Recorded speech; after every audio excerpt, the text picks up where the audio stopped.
I have a with me here a little Korg NanoKontrol2, okay, and this is an interesting, very inexpensive control surface that you can use to control, well, you know, it almost obviously looks like to control transport on a digital audio workstation, but it can be used to control so much more. And what my main basic need that I had was that I wanted to use a Hammond B3 and be able to load that up and have control over the drawbars, and so would use these sliders, these 8 sliders, to control the drawbars. Well, there's 9 drawbars that we need to talk about, but I'll show you a little trick with that. So anyway, so what I've got here is I've got Logic Pro 10, and got that all set up there, and I don't know if it's how clear it's going to come through. And what I'm going to do is I'm going to just go to the USB port here and plug in my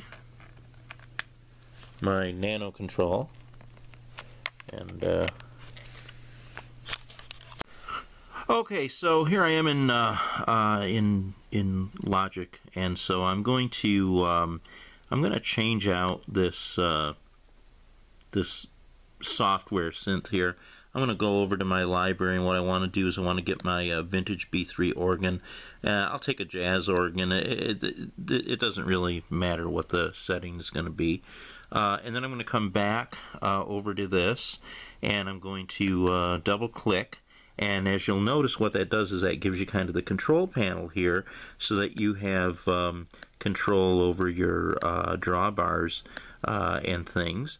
You could control your, you know, other different effects here, the click, and of course that all-important Leslie, okay? But the problem is, of course, is that, you know, well, when you're playing something, you know, you don't want to, like, have to keep moving your mouse. You can't, really. You can't play and move your mouse. I mean, you can at the same time, but then you also only have control over a few parameters. So that's where having that NanoKontrol really comes in handy, because there's a very easy way to set those sliders so that they can learn how you are going to, you know, what you want this thing to do.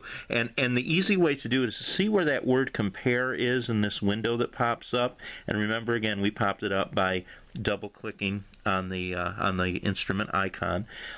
If you just go over to this little eye over that, this is going to open up this automatic smart controls that has a learn mode in it, and this makes it so easy for your program here now to learn what is going to be controlling what. So all you need to do is select what you want, what controller you want to manipulate. In this case, this longer drawbar right here. And then I'm going to go back over to where it says learn, okay, and watch that when I hit learn, now this has now gone to red, and if I come over to my NanoKontrol, and I want my first slider, of course, to control my first drawbar, so all I have to do is just move that, okay, and as I'm moving that, what's happening is it's also moving that drawbar. Look at that. And then I just unclick learn. It takes it out of the learn mode there. But look, I've now got that all set up to do that. So let's do another one just so that you have it. I'm not going to do all of these, but you can get the idea with it. So I'm going to highlight now the next drawbar, and then I'm going to go to learn. And notice that there's 2 learns here. There's one for parameter mapping, and I'm not smart enough to know what that means, so I'm not even going to say. But I know it's external assignment because you're assigning this to an external control surface, in this case the Nano. So we're just going to hit learn again, okay? And then I'm going to come over to my Nano, and I'm going to find my second slider, right? And I'm going to move that up. Ooh, and watch that. Trust me, I'm still moving it. And look now, without using the mouse, I've got that, and isn't that so cool? All right, and now I'm going to unhit learn, and now we've got that assigned here, and it's you know, stored here. And look, I can move both of these sliders at the same time. Try doing that with a mouse. See? So, you know, part of the beauty of playing organ, you know, is switching up those sounds, right? And so, all right, let's try it one more time here. Again, we still got that window open. I'm going to go over to the third drawbar. It's blue, and then I'm going to hit that bottom learn. Now it turns red, so that means it's ready to accept that. I'm going to go back over to the nano thing here. 1, 2, 3, count 3. Oh, move it up, and then it's so exciting when you see that thing actually move with you there. And then what do? Right, I unhit learn. Okay. Now the other thing that I really wanted to show you is that, okay, so there are, if you count them, there are 9 drawbars, but on the NanoKey2, and this is an upgrade from the NanoKey, which I guess we now call the NanoKey1. But the NanoKey2, if you count them, only has 8 sliders. But you've got 9 drawbars. Well, the one thing you can do is do what I've done. And what I did is I ordered a NanoKey1, and it's coming in the mail. I don't think they're available new, but I got it on eBay, and I got a really good price on it. So I'm going to use that as a dedicated thing for this. But let's say you've got the NanoKey2 or you really want one, so you want to run out to Guitar Center or go to Sweetwater or AMS or any of the other big box supplies and get one of these. So you make your order there and you've got your NanoKey2 the next day or the same day if you go to your brick and mortar store or whatever. And so, well, what am I going to do about that 9th one? Well, the way that I solved it with this, because all I have now is the NanoKey2, is I'm just going to use this last knob as my 9th. I mean, it's not the optimal situation. You'd want them all to be, if they're all on sliders, be all on sliders, because they're so much easier to operate. Okay, so what I'm going to do now for this is I'm going to go to this 9th one here, and I'm going to highlight that. Notice that that's blue. Well, I was speaking a little ahead of myself. We're going to go to this 9th one here. Then I'm going to hit the learn mode, and then what I'm going to do is I'm going to use my slider here on the nano key. Not the slider, excuse me, the knob this time. Just move that. You can move it any way you want. And now if you look, that 9th slider now is responding to that knob. I mean, it's a little bit different. That's why I'm getting the first series, because I want to have those 9s. But that's okay. And then I can go on. Okay, so I unlearn this. I unclick the learn, and then I can go and I can assign this and this and this and all of the other sliders that I haven't done yet. And so, like for instance, for that 3rd slider, I think we already did that, right? But so I'll put that on number 3 here.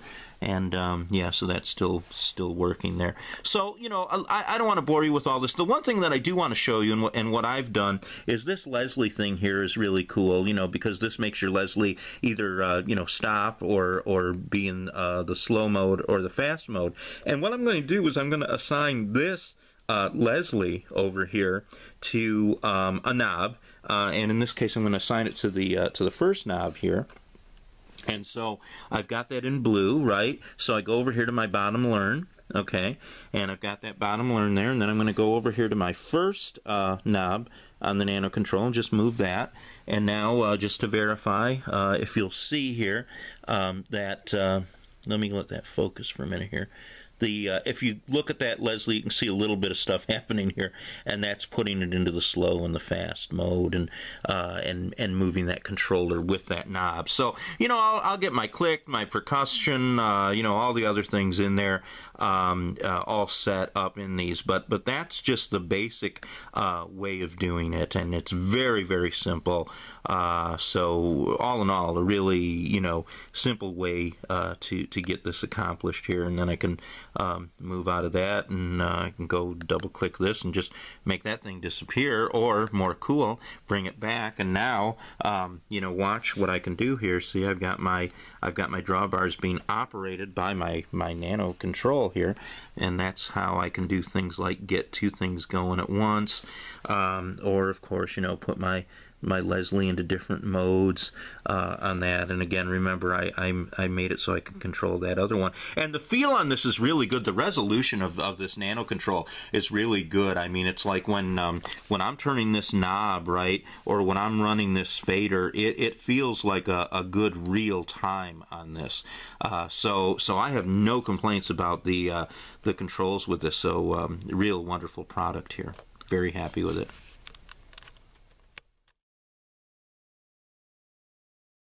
I know this is a little weird, okay, but so watch.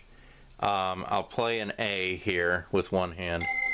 And now watch that little Leslie bar there. I don't know if you can see. Yeah. If you look really closely at the bottom of the screen, So I'm putting the brake on the Leslie, going really slow on the Leslie.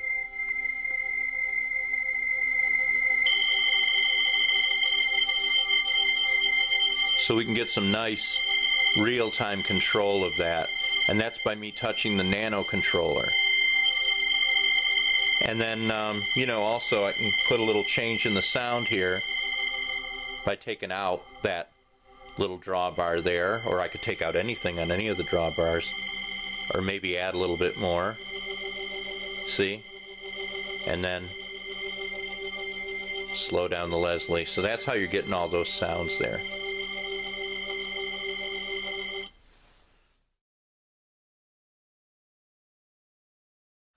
If you just want to play this thing in real time, you know, you can just, you know, have your thing open there and you can sit around and you know, play it to your heart's content. So if I actually want to record these changes, there's one other thing that you have to do in order to get the MIDI track to record that. And that is, if you see right here where it says the word read, okay, that's because that's usually the default. In your channel strip over here, what you want to do is you want to click on that and you want to go to touch.